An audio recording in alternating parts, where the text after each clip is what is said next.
Jangan lupa subscribe woi di channelnya Mas Edi Donghua. Selain berhasil memulihkan 9 cincin roh Kaisar Biru Perak, Tang San juga berhasil menambahkan 2 cincin roh pada palu Haotian. Sehingga saat ini Tang San telah berada di level 92 mendekati level 93. Sementara Xiao Wu juga telah berhasil mendapatkan cincin roh ke-6 dan ke-7-nya.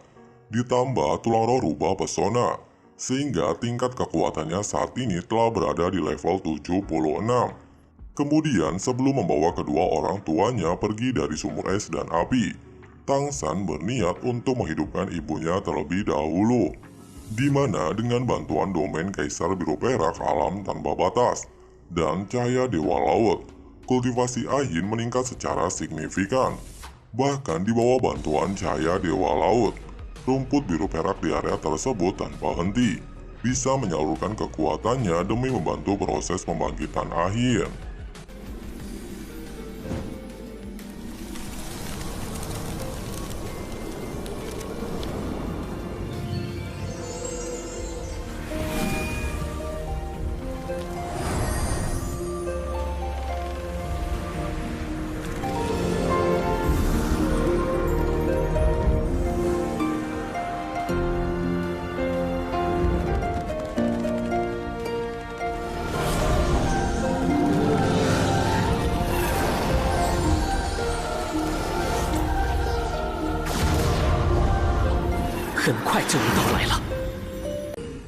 Singkat cerita, selama beberapa hari Tang San mengulangi proses yang sama.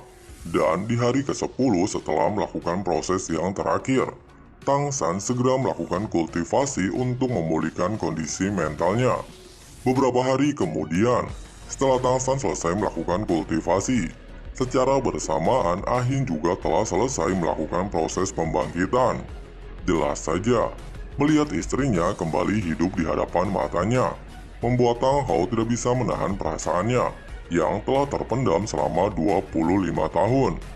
Melihat kedua orang tuanya kini telah kembali bersama, baik Tang San dan Xiao Wu dengan cepat menghampiri mereka. Bahkan kali ini di pelukan Ahin, Xiao Wu kembali merasakan pelukan seorang ibu yang dulu pernah dia rasakan. Meskipun beberapa waktu yang lalu, Liu Erlong mengangkatnya sebagai anak. Namun kelembutan dan sifat keibuan Ahin jauh melampaui Liu Erlong.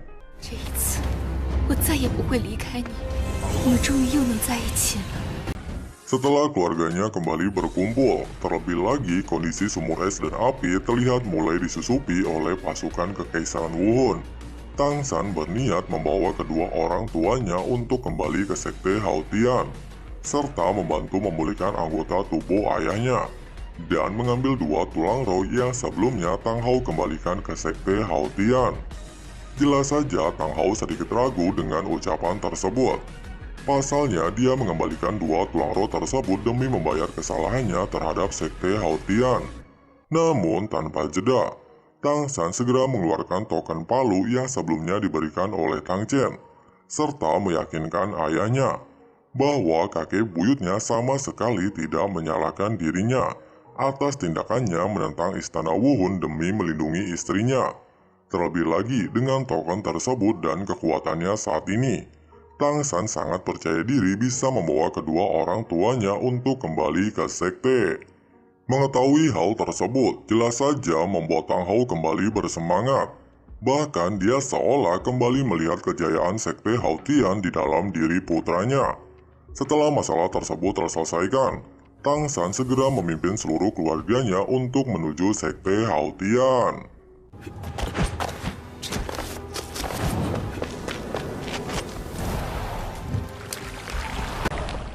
Beberapa hari melakukan perjalanan, keluarga Tang San akhirnya tiba di gerbang luar Sekte Haotian yang terletak di sebelah timur kerajaan Tiando.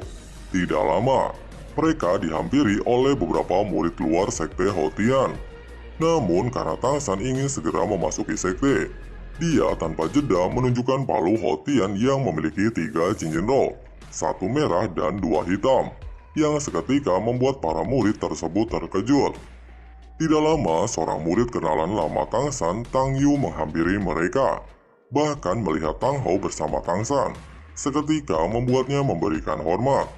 Mengetahui bahwa Tangshan kembali ke sekte membawa ayahnya, Tang Yu segera melaporkan hal tersebut kepada Tang Xiao. Di sisi lain, demi menyelesaikan ujian ke-8-nya, Shen Rensu mulai melakukan perjalanan di beberapa kota untuk menemukan penyakit kejahatan, sehingga dia bisa menekan masalah pribadinya dan membantunya membuat keputusan yang adil. 美人，来陪哥哥喝一杯，我再也不敢了。欲望永不会停歇，罪恶也永无止。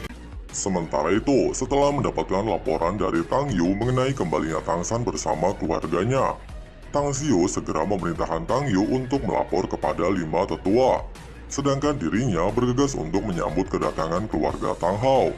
Singkat cerita, setelah Tang Xiu menemui Tang Hao, jelas saja terjadi momen yang mengharukan. Bahkan dia sangat kecewa pada dirinya sendiri yang tidak bisa membantu adiknya saat itu, sehingga menyebabkan adiknya kehilangan 2 anggota tubuhnya demi menebus kesalahannya. Namun tidak lama, dia dikejutkan bahwa Ahin masih hidup dan kembali ke sekte Haotian bersama adiknya. Bahkan dalam hatinya dia sempat berpikir, jika saat itu Ahin memilihnya dan bukan Tang Hao, apakah dia bisa berkorban seperti apa yang telah dilakukan adiknya selama ini, rela meninggalkan sekte demi melindungi istrinya. Setelah momen yang mengharukan tersebut, Tang Xiao memimpin keluarga Tang Hao untuk menuju gerbang utama sekte Haotian. Setelah sampai di pintu utama sekte Haotian, Tangshan segera menunjukkan 3 syarat yang sebelumnya diberikan oleh tetua kedua, di mana ketiga syarat tersebut telah dia penuhi. Mendapatkan Jinro 100.000 tahun, mencapai level 90, dan membunuh salah satu Fang Hao Dolo Istana Wuhun. Bahkan bukan hanya satu, melainkan kali ini Tangshan memiliki 4 Jinro 100.000 tahun, yang seketika membuat para murid dan 5 tetua terkejut. Namun tidak lama, Tang Hao bersama Tang Xiao tiba-tiba muncul di belakang Tangshan, yang seketika membuat tetua ke-7 murka. Bahkan dia menentang kedatangan Tang Hao di sekte Haotian. Pasalnya karena ulah Tang Hao di masa lalu, sekte Haotian menjadi terkubur bertahun-tahun. Terlebih lagi karena ulah Tang Hao, anaknya harus mati di tangan Aula Wuhun saat itu. 他欠我儿子的命，一样要讨回来。竟还有脸来昊天宗，唐昊拖累宗门至此，竟还我倒要看如何对我不客气。 Nah, kurang lebihnya itulah bocoran alur cerita Donghua Solen episode 217. Sebenarnya Mimin bisa lanjutin sampai pertarungan itu selesai. Namun karena animasi dan alur ceritanya sedikit diubah oleh pihak studio, Mimin gak berani buat ngasih spoiler lebih jauh. Jadi mungkin sampai sini dulu ya.